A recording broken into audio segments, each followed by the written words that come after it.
Presiden terpilih 2024 Prabowo Subianto gencar membuka konsolidasi dengan jajaran lintas elit partai politik. Namun hingga saat ini pemirsa, Ketua Umum Partai Gerindra tak kunjung bertemu dengan Ketua Umum PDI Perjuangan Megawati Soekarnoputri. Akankah upaya rekonsiliasi besar yang diinginkan oleh Prabowo Subianto untuk mendukung jalannya pemerintahan ke depan terwujud?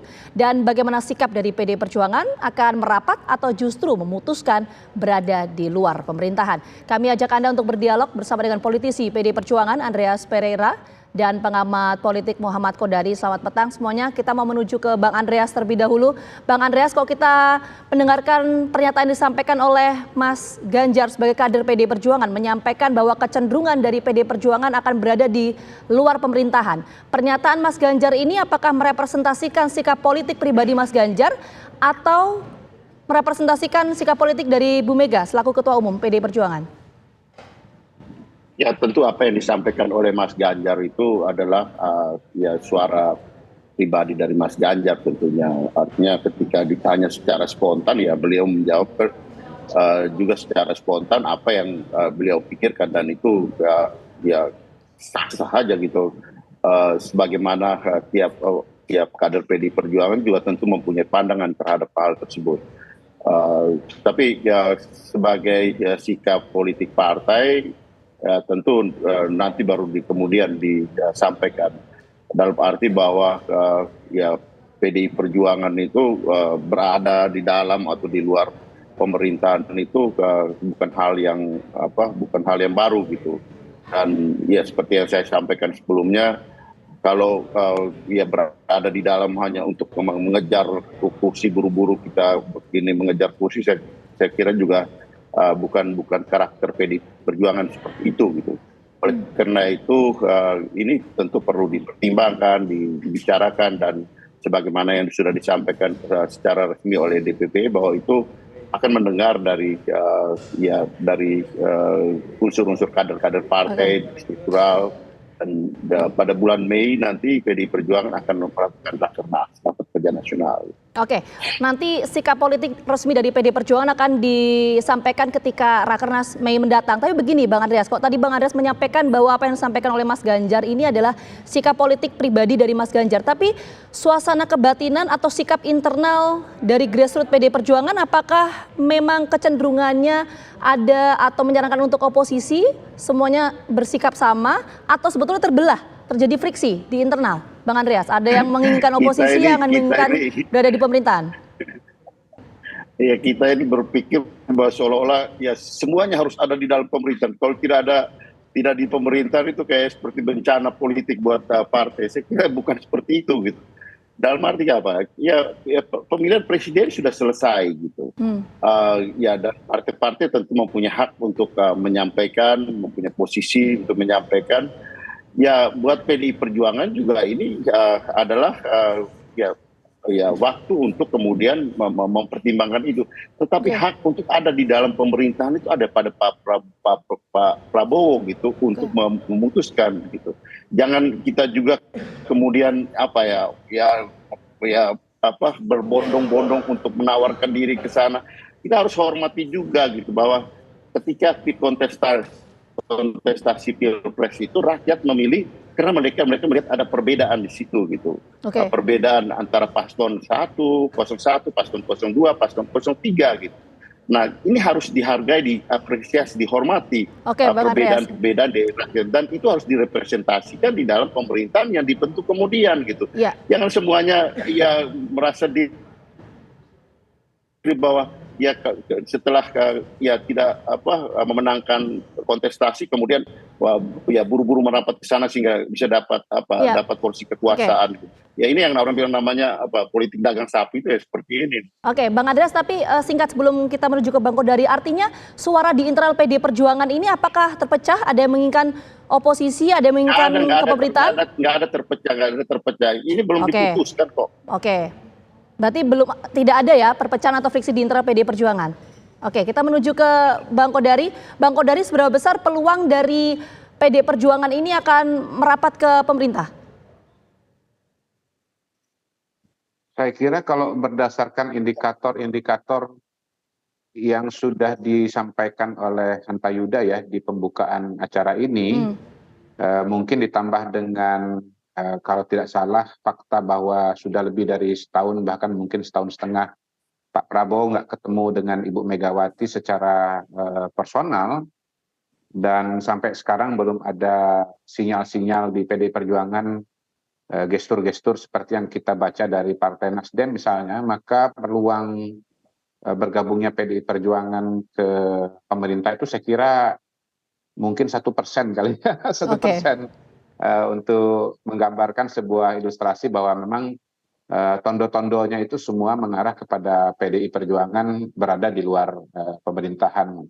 Tentu bukan bermaksud untuk mendahului keputusan PDI Perjuangan secara kelembagaan dan mungkin juga Ibu Megawati secara pribadi pada bulan Mei yang akan datang, tetapi sekali lagi saya mengamini apa yang disampaikan oleh Hanta Yuda di pengantar diskusi kita ini, bahwa peluang PDI Perjuangan untuk gabung di pemerintahan itu sangat-sangatlah kecil, tidak tertutup sama sekali, tetapi tanda-tanda yang kita lihat pada partai yang lain itu tidak ada di PDI Perjuangan. Begitu, Gina. Oke, peluangnya 1% kalau menurut Bang Kodari. Tapi kalau kita mendengarkan pernyataan yang disampaikan oleh Sekjen Partai Gerindra, saya bacakan ya.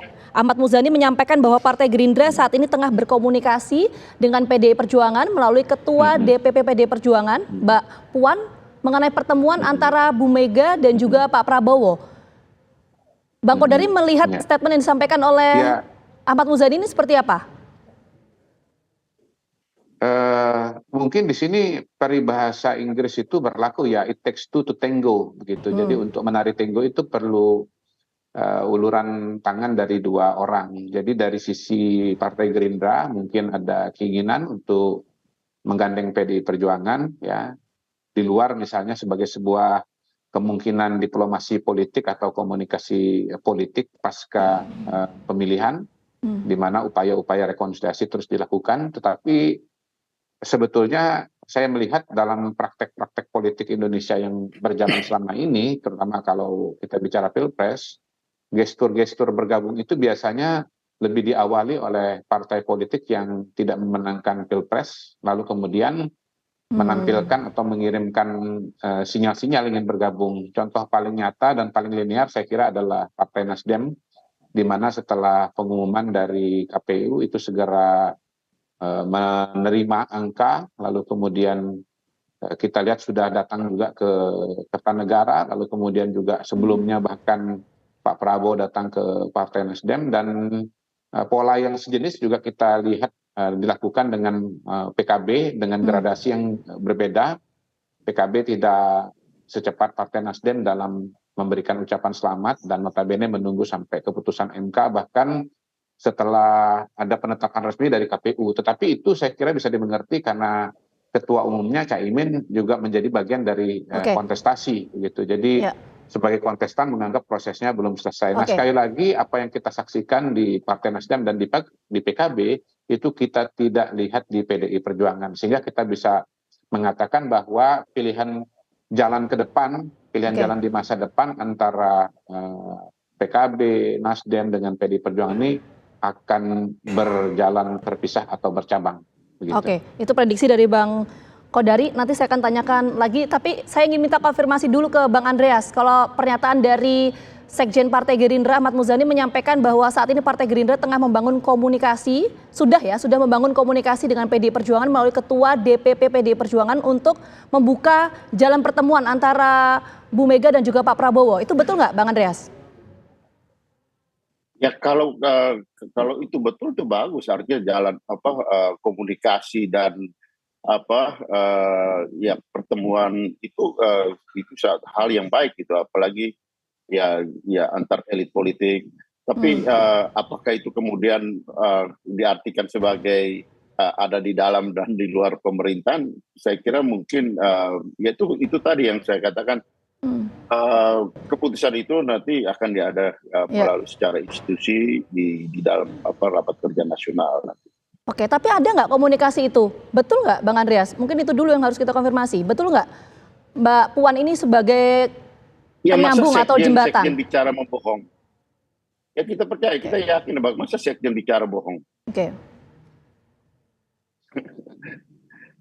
Oke, jadi yang dipertanyakan adalah efek dari adanya komunikasi itu. Saya mau ke Bang Kodari lagi. Kalau memang betul yang Iya. disampaikan oleh Bang Andreas tadi, komunikasi antara Mbak Puan dan juga Partai Gerindra, ini kerjasama politik seperti apa konversinya? Apakah di tingkat eksekutifnya atau di legislatif? Kalau tadi kan Bang Kodari menyampaikan bahwa ya peluang PD Iya. Perjuangan bergabung nih hanya 1%. Jadi membacanya itu seperti apa? Iya. Saya kira saya pinjam bahasa atau kalimat-kalimat yang sering dipakai oleh teman-teman PDI Perjuangan bahwa semua pemikiran, semua ide, dan semua gagasan sebelum ketetapan dari Ibu Ketua Umum itu adalah sesuatu yang demokratis.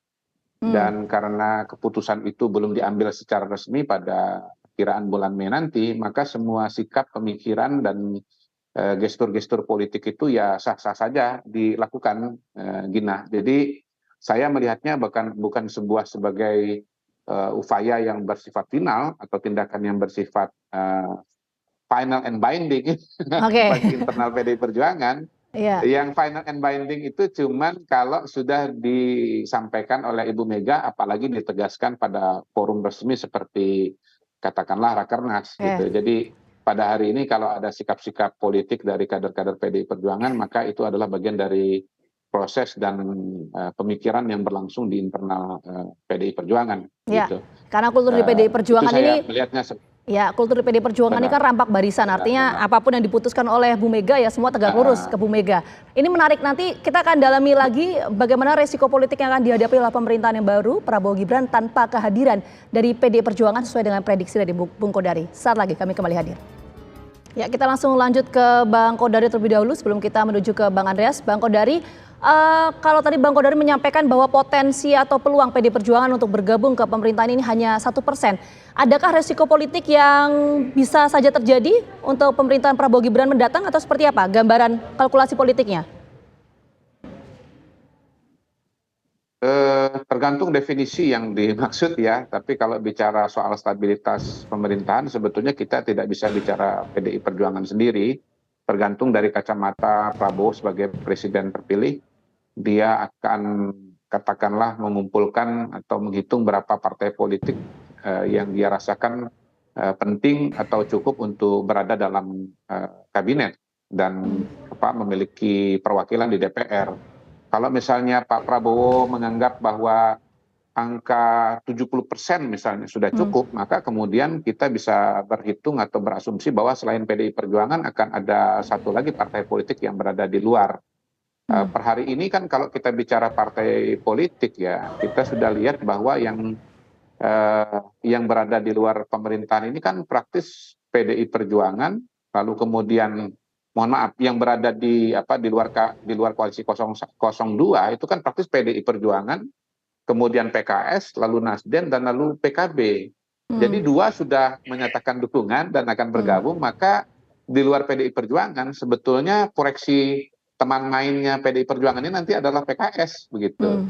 Itu kalau asumsinya Ya. 70%. Kebetulan kan PDI sekitar berapa 18%, lalu kemudian PKS mungkin 9-10% begitu. Jadi sekitar mendekati 30%. Tetapi kalau Pak Prabowo merasa bahwa yang dia perlukan itu adalah 80%, maka kita asumsikan PKS bisa saja akan bergabung dan praktis PDI Oke. Perjuangan akan berada di luar pemerintahan ya. Walaupun saya orang yang dari dulu sangat ingin melihat Pak Andreas Pereira ini berada dalam kabinet dan menjadi Menteri Luar Negeri kita dari dulu sih, tapi ya mungkin kali ini saya harus menutup harapan itu Oke. untuk 2024 ini karena dari pernyataan Ibu Mega PDI Perjuangan dan diskusi kita pada hari ini dengan Bang Andreas gitu.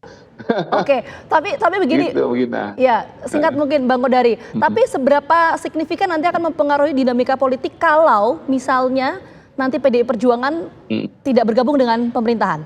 Soal tadi stabilitas politik. Oh, saya kira baik 70% maupun 80% sebetulnya pemerintahan akan stabil. Tentu akan angka 80% itu akan lebih kuat dibandingkan dengan 70%. Seperti kita lihat Pak Jokowi pada hari ini sebetulnya kan sekitar 80% kursi pemerintahannya.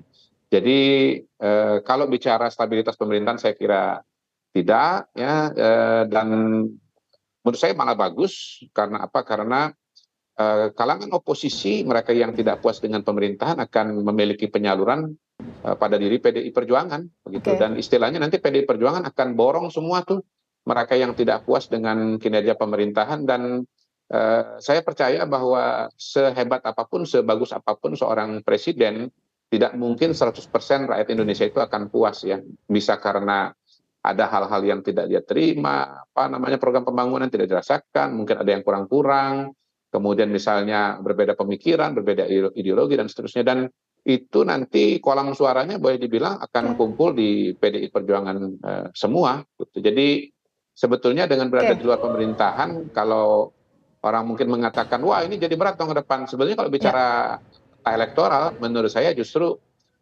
PDI Perjuangan akan punya kolam yang sangat besar. Kita anggap misalnya nanti pemerintahan Pak Prabowo misalnya kepuasan 80%, berarti 20% itu nanti PDI Perjuangan. Kalau misalnya angkanya cuma 70%, yang tidak puas 30% itu nanti kursinya PDI Perjuangan di 2029. Begitu mungkin matematika sederhananya pada hari ini. Oke, kita terakhir ke Bang Andreas. Tadi Bang Kodari menyampaikan bahwa dengan ketidakhadiran dari PD Perjuangan di pemerintahan Prabowo Gibran tidak akan mempengaruhi stabilitas politik di pemerintahan yang baru. Tanggapan Bang Andreas seperti apa? Saya nggak maksudnya stabilitas itu seperti apa gitu. Apakah yang dimaksudkan stabilitas itu seperti apa di zaman Orde Baru dulu ya, semuanya satu perintah, satu komando. Kita masuk di dalam alam demokrasi yang di mana perbedaan itu sudah merupakan hal yang biasa dan itu merupakan bagian dari dinamika politik dan yang tercermin di parlemen gitu. Dan kita selama ini kan kita mempraktikkan suatu sistem dengan presidensial dengan multi partai di parlemen. Dan kita pernah mengalami itu di zaman Pak SBY, ketika Pak SBY 2 periode memerintah, PDI Perjuangan itu di luar gitu. Dan ada bagian-bagian, ada hal-hal yang kebijakan-kebijakan dari pemerintah pada waktu itu memang PDI Perjuangan ada dalam posisi tidak bersama dengan pemerintah, tapi ada program-program atau ada hal-hal yang kebijakan-kebijakan dari pemerintah yang juga didukung oleh PDI Perjuangan. Jadi ini positioning, bahkan pada waktu itu kita tahu juga gitu, banyak juga gitu partai atau ada juga partai yang ada di dalam pemerintah, tapi ketika kebijakan itu dibuat oleh pemerintahan Pak SBY pada waktu itu justru mereka yang menentang gitu kan. Jadi ini kita tidak bisa membuat dikotomi seperti apa yang ada di dalam sistem parlementer gitu. Saya kira salah kita berpandangan bahwa stabilitas itu diukur bahwa dengan semua harus ada di dalam satu sikap dan pandangan yang sama ketika suatu kebijakan itu dibuat dengan cara mengkooptasi melalui kekuasaan yang kita punya gitu. Jadi saya kira cara berpikir seperti itu harus ditinggalkan dan kita perlu adanya suatu sistem pemerintahan demokrasi yang dengan pengimbangan kekuasaan, dan saya kira peran-peran seperti itu yang harus dimainkan oleh partai politik di DPR ketika dia merepresentasikan suara rakyat di DPR. Oke, baik. Terima kasih Bang Andreas. Pesannya sudah jelas sekali tersirat tadi ya. Nanti kita tunggulah langkah resmi dari PDI Perjuangan di Rakernas pada Mei mendatang. Sekali lagi terima kasih banyak Bang Andreas dan juga Bang Kodari atas waktunya sudah bergabung bersama kami di Gardu Petang. Sehat selalu.